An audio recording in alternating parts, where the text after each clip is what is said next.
Hey, what's up YouTube? It's Dan here from Cryo Noir. We're on to episode number 10 of this game working journey make series thing. It seems to be going quite well. We've now finished with Lunk. We've followed that one right the way to its end. So sort of chronologically we are going back in time now to before I finished that game, but during the middle of working on it. We're going to be doing another tutorial by Benjamin. This one was a paid one on Udemy. There will be, as always, links in the description below. So feel free to go and give them a click and maybe chuck him a couple of quid, because I mean the paid courses are a definite step up from the free ones that he does on YouTube. He provides sort of much better sprites, better sounds. They're just they become more complete games, as you will see by the end of this one. Just a quick shout out to all the new subscribers that I've got. I'm one shy of 30, which has been really good, really good growth. It sort of started.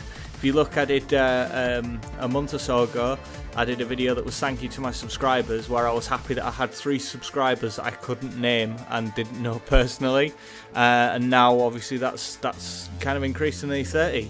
And at the time of recording this, the video that Benjamin liked, that's now hit 500 views, which is absolutely epic. Really good views. I'm absolutely properly bowled over by that, which is absolutely I'm saying absolutely a lot, but I say again, absolutely bowled over by that. It's great. I'm proper chuffed. I'm thinking about hawking a load of my other videos at him as well, just to guilt trip him into liking them to get more views, just to shill out a bit more attention.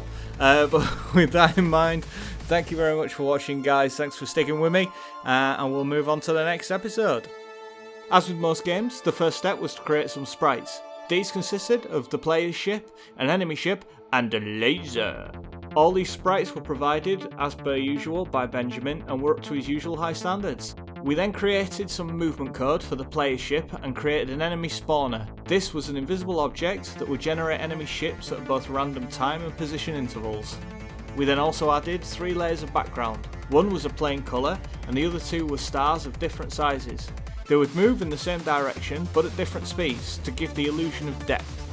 Finally, we set up an automated firing system for the lasers, and it was time to playtest. As you can see, this is a very effective yet simple concept that seems to work really well.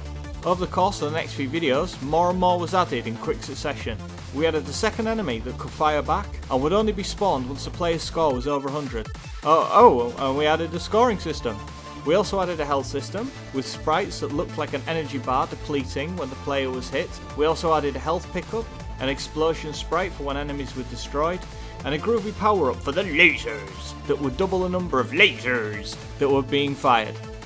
Next up, we added a menu system that allowed you to start and quit the game and take you back to the beginning once you died. We also wrote a metric ton of code that would save your high score from that play session and would carry it over. This way it would always give you a target to aim for. The final stage was to add a little something game designers like to call juice.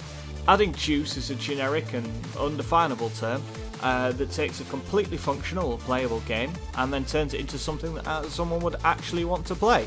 It turns a standard scrolling shooter from this into this.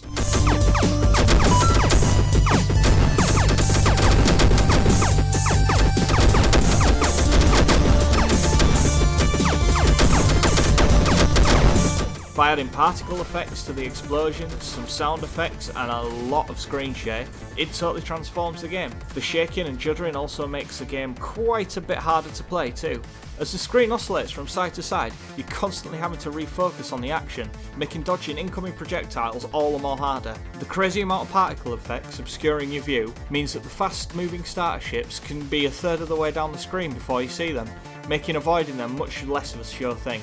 The music is a quasi 8-bit chiptune produced by Benjamin's brother, and it really fits the game aesthetics well, along with the Mario style pling for collecting power-ups, and the distorted explosions of the ships really come together to make a cohesive game, and I genuinely think that this is good enough to launch on a mobile device. Whilst Lunk's adventure was far greater in scope and had a lot more features packed into it, the sheer amount of drama that happens in a short space of time in this game makes it more than enough for it to be able to stand on its own 2 feet. This game is a pure demonstration that a short, well-crafted and fun, polished game can have a far greater impact than a longer, less polished one. I mean, don't get me wrong, I loved Lunk's slime fighting adventure, but when new people came around and they wanted to see an example of the games that I sort of make, I always showed them this one. Well, that is, until I did the next course by Benjamin. Okay, that's it for this one, guys. It's quite a short video, purely and simply because, well, I sort of promised Benjamin that I wouldn't be showing any of the code for both this one and the next one. Makes doing the videos an awful lot harder because I can't show you the sort of the code that goes into it, and you know, obviously I've not recorded any of the code either, so that means that the game footage I actually have is effectively just me pointing at things and then playtesting. So it makes making these videos a lot harder to kind of get a decent length out of them. So it'll just be a quick short one for this episode, and then again we'll be on to the next game for the next one, and that one, you know, should be a fair bit longer. There's going to be a few little changes to the sort of channel. I'm going to carry on doing these game making journeys until I've sort of caught up to where I am. I had every intention of doing these, and then when these were done I would then be releasing sort of a trailer for the game that I'm working on, and also, you know, maybe, well, I would then pick up doing sort of a development log as well. That's been put back a little bit due to the fact that, well, due to a number of facts, but basically mainly because I'm now working on my own and having to do, you know, that as well as also do these videos and do my day job as well. It's, you know, the workload is really starting to slow the process down quite considerably. But don't worry, I have lots of ideas for videos that are going to come up in the future. If you guys have any ideas of anything you'd like me to cover, then just let me know, put them in the comments below. I also have a Facebook page, or Cry Noir has a Facebook page, so if you want, head over onto there. I'll put a link below in the description. I keep meaning to do it on all the old ones, but I've not got around to it yet.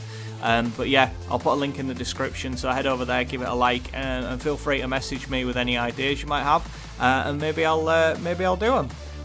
But I think for now, this is it. Thank you very much for watching, guys. Every single view is greatly appreciated. Every single like, every single comment, it's really means the world to me. If you're new to the channel, this is the first one that you've seen, hit that subscribe button and mosey on back and watch all of the back. You'll be able to see the progression of how we got to here. And yeah, again, thank you very much for watching, guys. Take it easy, and I'll see you next time. Bye.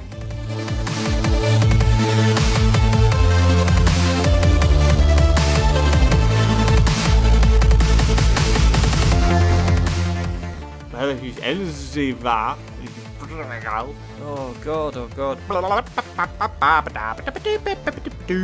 Oh, why can I never talk? The moment I have to read, I got